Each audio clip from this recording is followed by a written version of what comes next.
veerkrag deur geduld te beoefen.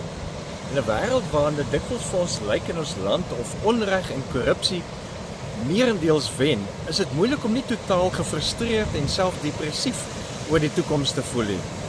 Ons is gelukkig nie alleen in hierdie gevoel nie. Reeds koning Dawid in die Bybelse tyd moes al by die Here gaan leer hoe om dit te hanteer. Daarom skryf hy in Psalm 37 vers 7: Daarom moet jy in stilte op die Here vertrou en jou nie ontstel oor die voorspoedige lewe van 'n skelm nie. Hierdie vers van Dawid is 'n uitnodiging tot vertroue en om te rus in daardie vertroue in God. Dit beteken dat jy vertrou God se regverdigheid en jy vertrou God se tydsberekening. Ons word dus opgeroep om nie te ooreageer met woede of vrees aan die ander kant nie, maar om te wag op die Here en met geduld die regte ding te bly doen. Geduld is 'n kernkomponent van veerkrag om onreg en korrupsie te hanteer. Volgens Rywig en Chatay help geduld ons om uitdagings met kalmte en uithou vermoë te hanteer. Dit beteken nie dat ons passief moet wees nie.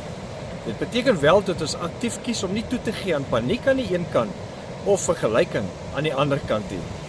Wanneer ons geduldig is, verloor ons nie ons innerlike vrede nie en gee dit vir ons die kans om te herstel, om te leer, asook om te groei. Jy mag dalk voel dat ander makliker hulle teenspoed hanteer en gouer uit hulle storms kom en voorspoed beleef. Maar my en jou en ander se paai en posisie is uniek. God se pad met elkeen is uniek.